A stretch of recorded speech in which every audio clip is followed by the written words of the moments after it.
Oi, gente, no vídeo de hoje eu vou continuar a leitura de Amor e Amizade e Outras Histórias. E hoje eu vou continuar essa primeira história, que é Amor e Amizade, da carta 11ª até a 13ª.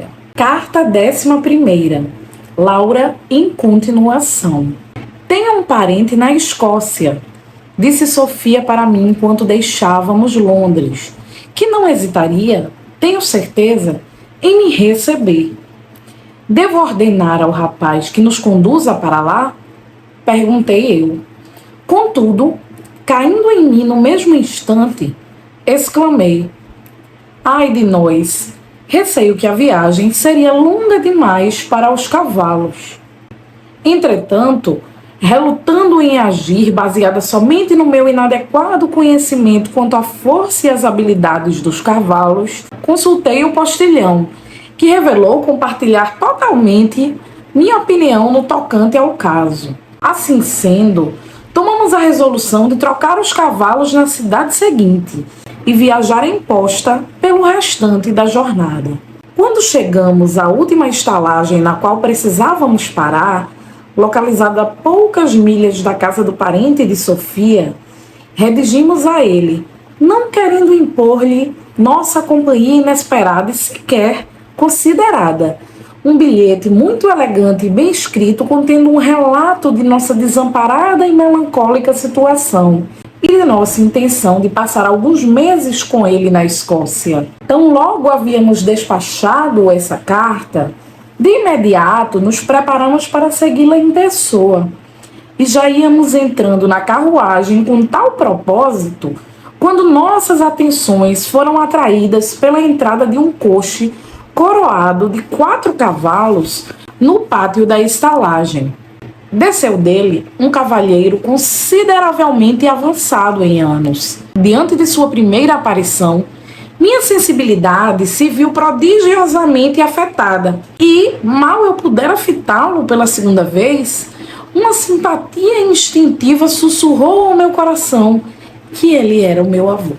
Convencida de que eu não podia estar enganada em minha conjectura, naquele mesmo instante saltei da carruagem na qual acabara de entrar e, seguindo atrás do venerável estranho até o recinto ao qual ele havia sido conduzido, caí de joelhos perante o cavalheiro e lhe roguei que me reconhecesse como sua neta.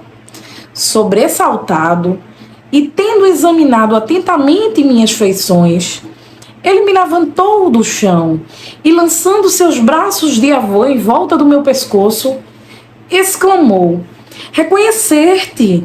Sim, querida semelhança de minha Laurina e da filha de Laurina, doce imagem de minha Cláudia e da mãe de minha Cláudia. De fato te reconheço como filha de uma e neta da outra. Enquanto com tamanha ternura ele me abraçava, Sofia, atônita com minha precipitada partida, entrou no recinto à minha procura. Mal foi vista pelo olho do venerável fidalgo. Este exclamou com todos os indícios do assombro: outra neta? Sim, sim, percebo que você é a filha da menina mais velha de minha Laurina. Sua semelhança com a formosa Matilda o proclama em medida suficiente. Ah, disse Sofia, assim que contemplei o senhor, o instinto da natureza me sussurrou que éramos em algum grau aparentados. Só não tive a pretensão de determinar se o senhor seria meu avô ou minha avó.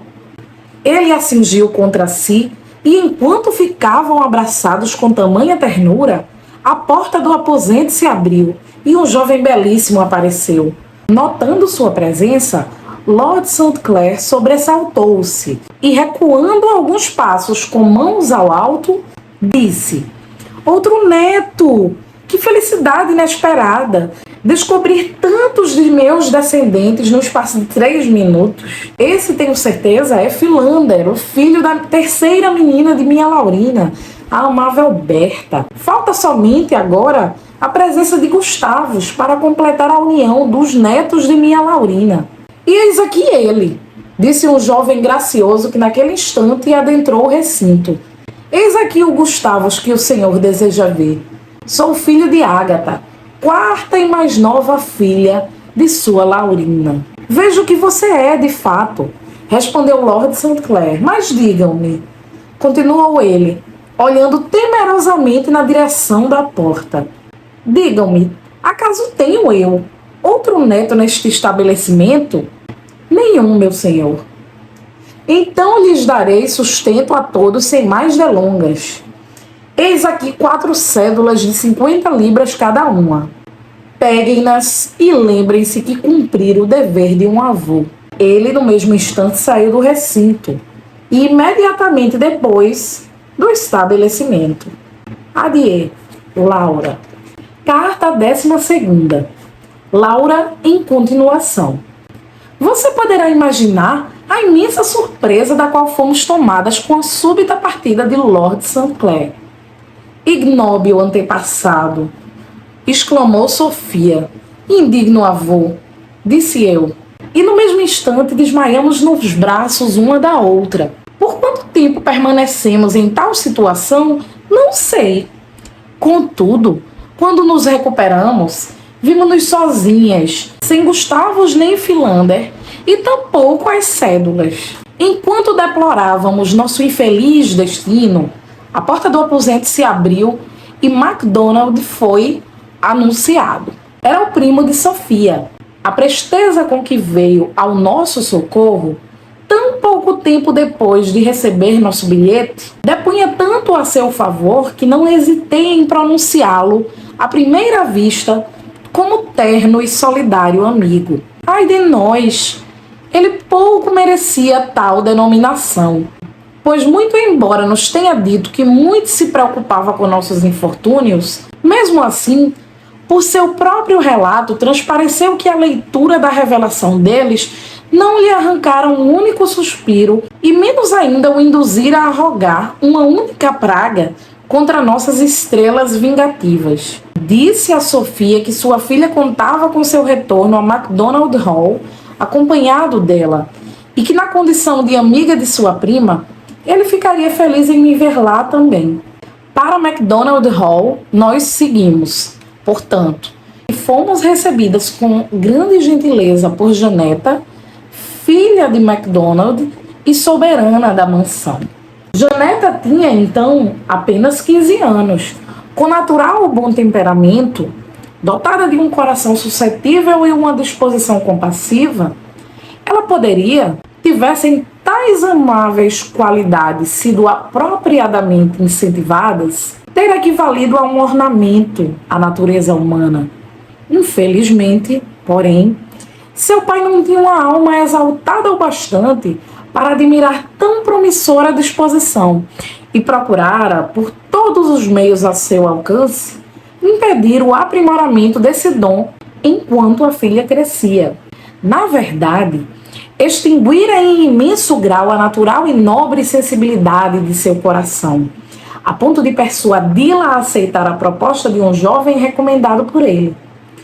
Os dois iriam se casar dali a poucos meses, e Graham encontrava-se na casa quando chegamos. Nós logo enxergamos a verdade oculta do seu caráter. Era bem o típico homem que poderíamos esperar como sendo a escolha de MacDonald. Afirmaram a respeito dele ser sensato, bem informado e agradável. Não tínhamos pretensão de julgar tais ninharias, mas como estávamos convencidas de que o rapaz não tinha alma, de que ele nunca lera o sofrimento do jovem Werther e de que seu cabelo não guardava sequer a menor semelhança com o ruivo, firmamos a certeza de que Janeta não podia sentir afeto algum por ele, ou pelo menos de que não deveria sentir nenhum. Além disso, a própria circunstância de o rapaz ser uma escolha do pai lhe era tão desfavorável que, fosse o rapaz merecedor dela em todos os outros aspectos, essa razão em si teria sido suficiente aos olhos de Janeta para rejeitá-lo. Estávamos determinadas a lhe representar sob a luz adequada tais considerações, e não duvidávamos de que alcançaríamos o desejado sucesso perante uma índole tão boa e natural, perante alguém cujos erros, no caso, só haviam decorrido da falta de adequada confiança em sua própria opinião e do conveniente desprezo pela opinião do pai. Encontramos nela, de fato, tudo que nossos mais ardorosos desejos poderiam ter almejado. Não tivemos a menor dificuldade para convencê-la de que lhe seria impossível amar Graham, ou de que era seu dever desobedecer ao pai. A única coisa diante da qual Janeta pareceu hesitar foi nossa asseveração de que ela precisava se unir a outra pessoa. Por algum tempo, perseverou na declaração de que não conhecia outro jovem por quem nutrisse o menor afeto. Contudo, mediante a explicação da impossibilidade de tal coisa, afirmou crer que de fato gostava mais do capitão McHenry do que qualquer outro conhecido por ela. Essa confissão nos deixou satisfeitas, e depois de ter enumerado as boas qualidades de McHenry e lhe assegurado de que ela estava violentamente apaixonada por ele, desejamos descobrir se o capitão, de alguma maneira, jamais declarara seu afeto por ela, longe de jamais tê-lo declarado. Não tenho razão para imaginar que ele jamais tenha sentido algum por mim, disse Janeta. De que ele certamente adora você, respondeu Sofia. Não pode haver dúvida. O sentimento afetuoso só pode ser recíproco. Acaso ele nunca lhe demorou um olhar com admiração? Com ternura, apertou sua mão, deixou cair uma lágrima involuntária e saiu do recinto de modo abrupto? Nunca, respondeu ela. Que eu me lembre. Ele sempre deixava o recinto, de fato, quando sua visita terminava, mas jamais foi embora com particular brusquidão ou sem fazer uma mesura. Com efeito, meu amor, disse eu, você de certo está enganada, pois é absolutamente impossível que ele jamais a tenha deixado senão com precipitação, confusão e desespero. Considere apenas por um momento, Janeta, e você por certo irá se convencer de quão absurdo é supor que ele jamais pudesse ser capaz de fazer uma mesura ou se comportar como qualquer outra pessoa. Tendo resolvido esse ponto para nossa satisfação, o aspecto seguinte que levamos em consideração foi determinar de que maneira informaríamos McHenry quanto à opinião favorável acalentada por Janeta em relação a ele. Por fim, concordamos em inteirá-lo por meio de uma carta anônima que Sofia redigiu da seguinte maneira: Ah, feliz amante da linda Janeta! Ah, amável dono do coração dela, cuja mão destina-se a outro! Por que o Senhor assim retarda uma confissão de seu afeto pela amável receptora dele? Ah, considere que poucas semanas poderão de uma vez só dar fim a todas as lisonjeiras esperanças que o Senhor talvez acalente agora, unindo a desafortunada vítima de uma crueldade paterna ao execrável e detestado Graham. Ai de vocês! Porque com tamanha crueldade o Senhor se mostra conivente com a projetada desgraça dela e com sua própria desgraça, retardando a comunicação do plano que, sem dúvida, desde muito se apossa de sua imaginação. Uma união secreta vai assegurar de uma só vez a felicidade de ambos.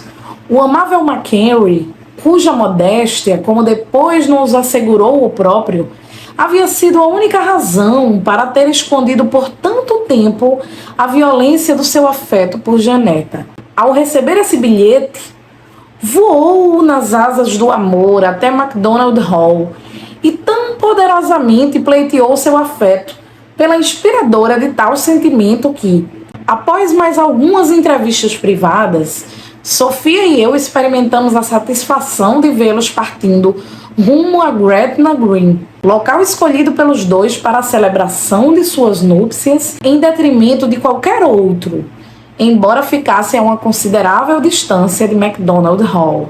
Adieu, Laura. Carta 13ª. Laura em continuação.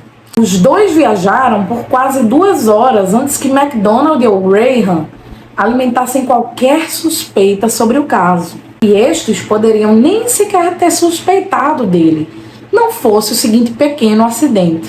Sofia calhando um dia de abrir uma gaveta particular na biblioteca de MacDonald com uma de suas próprias chaves, descobriu ser aquele lugar onde ele guardava seus documentos importantes e, em meio a estes, algumas cédulas de considerável valor.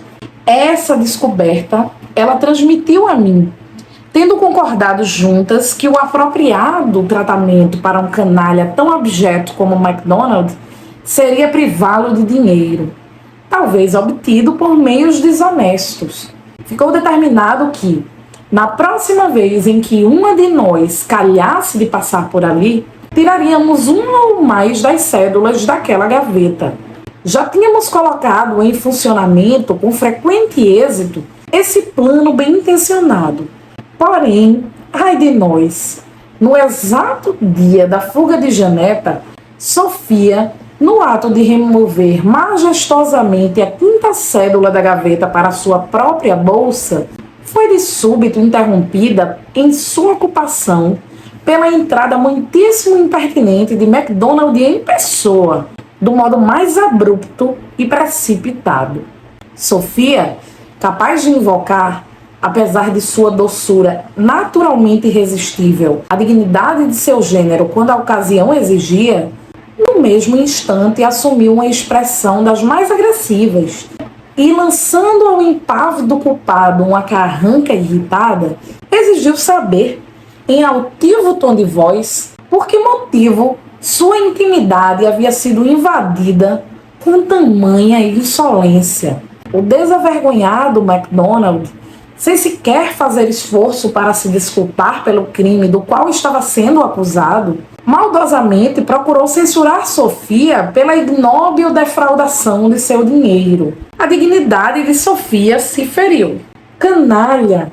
exclamou ela, recolocando às pressas a cédula na gaveta. "Como ousas tu me acusar de um ato cuja mera ideia me faz enrubescer?" Ouviu Canalha insistir em não se deixar convencer e continuou admoestando a justamente ofendida Sofia em tão ignominiosa linguagem que, por fim, acabou espicaçando a branda doçura de sua índole com intensidade desmedida, a ponto de induzir na moça o ato vingativo de informá-lo quanto à fuga romântica de Janeta e a parte ativa que nós ambas havíamos tomado no caso. Nessa altura da contenda, eu entrei na biblioteca e, como você pode imaginar, fiquei tão ofendida quanto Sofia diante das infundadas acusações do malévolo e desprezível MacDonald. "Celerado infame!" exclamei. "Como podes tu ousar assim, com tamanha impavidez, conspurcar a reputação imaculada de tão fulgurosa excelência? Por que não suspeitas da minha inocência com a mesma prontidão?" "Fique tranquila, minha senhora", retrucou ele. "Eu de fato suspeito dela e, portanto, só me resta desejar que ambas deixem essa casa em menos de meia hora." "Sairemos de bom grado", respondeu Sofia. "Nossos corações há muito te devotam ódio, e nada senão nossa amizade por tua filha poderia ter induzido nossa permanência por tanto tempo sob teu teto. Sua amizade por minha filha, com efeito, foi exercida do mais poderoso modo, jogando-a nos braços de um imoral caçador de dotes", retrucou ele.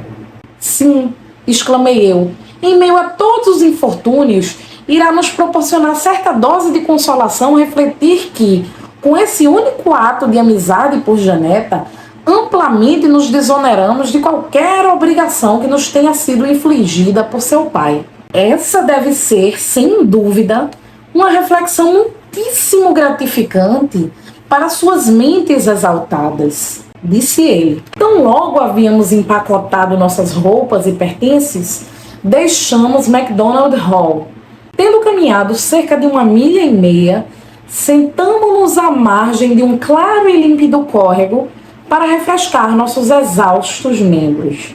O lugar era propício à meditação. Um bosque de olmos plenamente desenvolvidos nos abrigava pelo leste, e um leito de urtigas plenamente desenvolvidas pelo oeste. Diante de nós corria o riacho murmurante, e atrás de nós corria a estrada de pedágio. Nosso ânimo era contemplativo e nossa disposição era de apreciar tão belo local. O silêncio mútuo que por certo tempo reinara entre nós foi afinal rompido por minha exclamação. Que cenário adorável! Ai de nós! Por que Edward e Augustus não estão aqui para desfrutar de suas belezas conosco? Ah, minha amada Laura! Exclamou Sofia. Abstenha-se por piedade de trazer à minha recordação a triste situação de meu marido aprisionado. Ai de mim! O que eu não daria para conhecer o destino de meu Augustus, para saber se ele ainda está em Newgate ou já foi enforcado.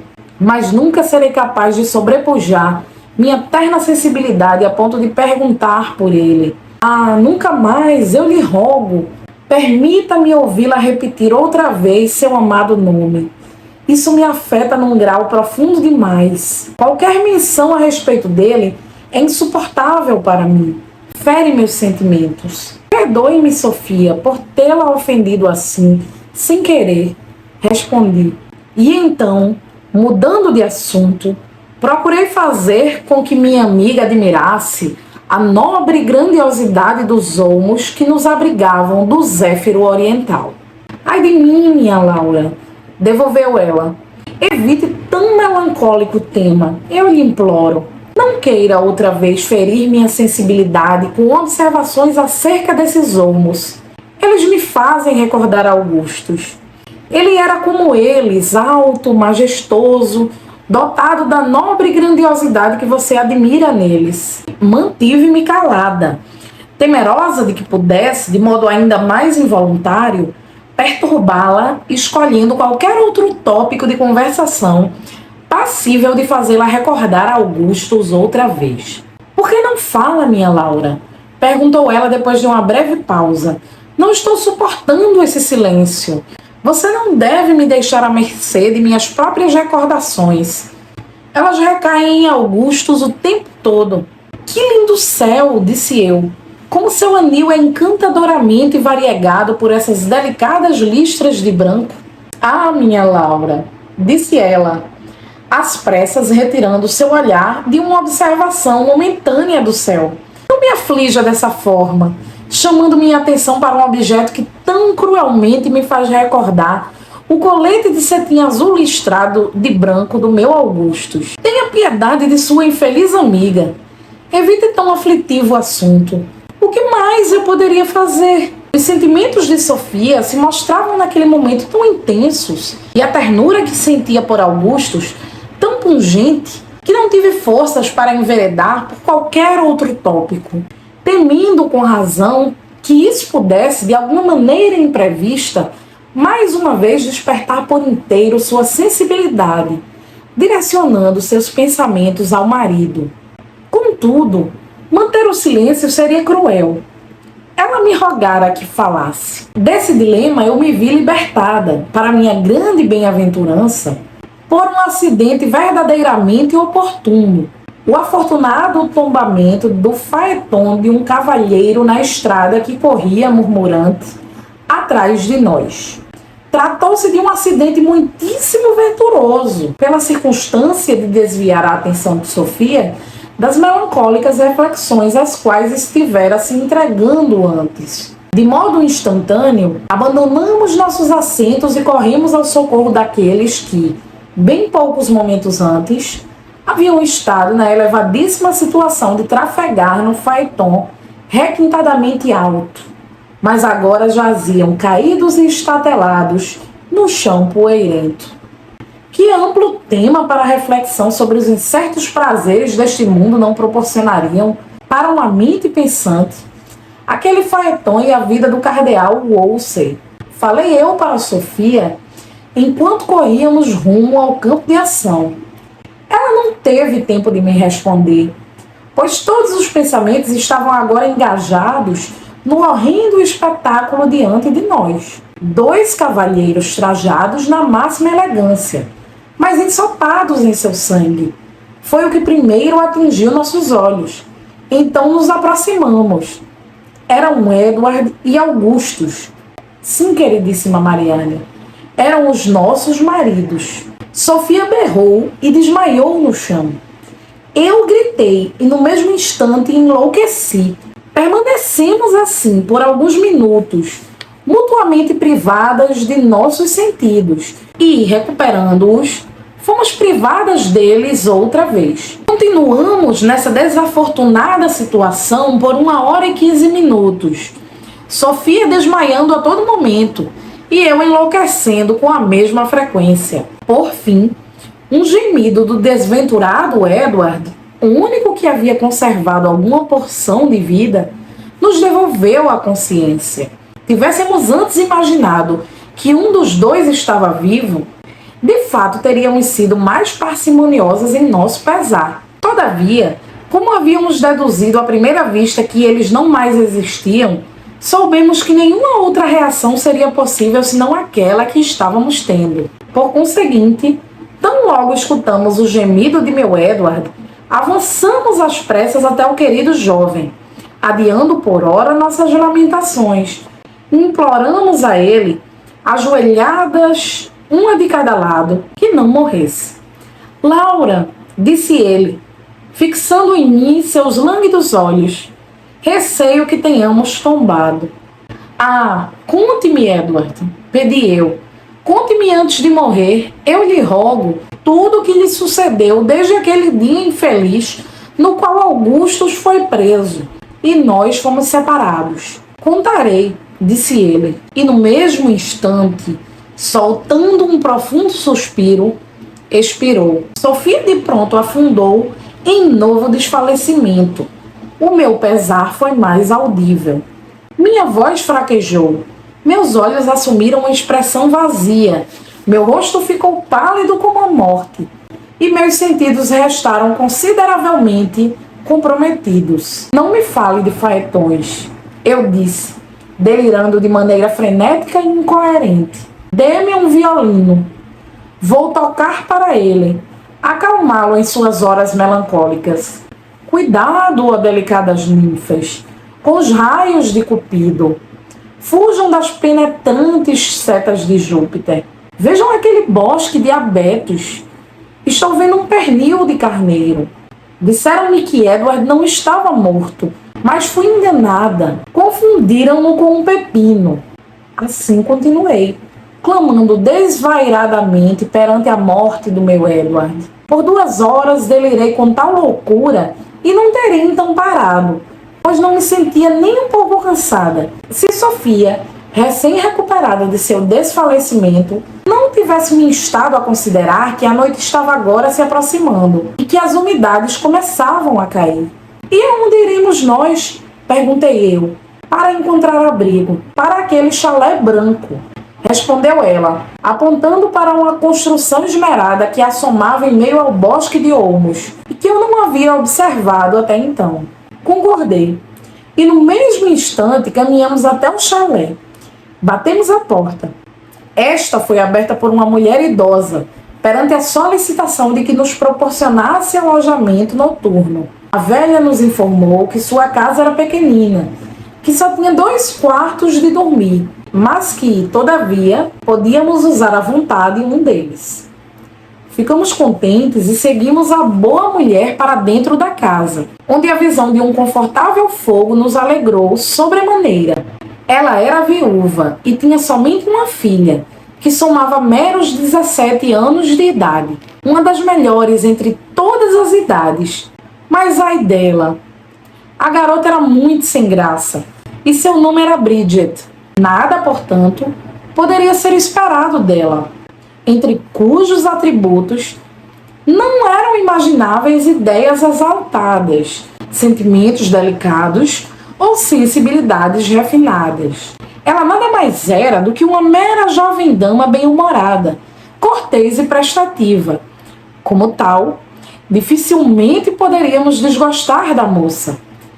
Ela era somente um objeto de desprezo. Adieu, Laura. Assim nós finalizamos este vídeo. Dá para notar que essa narrativa está ficando mais divertida e mais absurda a cada momento que passa. E isso é Jane Austen, eu gosto disso nela. Eu espero que vocês tenham gostado desse vídeo. Eu vou deixar aqui embaixo a playlist com todos os vídeos já postados até agora para você seguir na sequência da leitura. Não deixe de curtir, de se inscrever no canal, de compartilhar esse vídeo para um amigo seu. Tchau, um beijo enorme e até o próximo vídeo.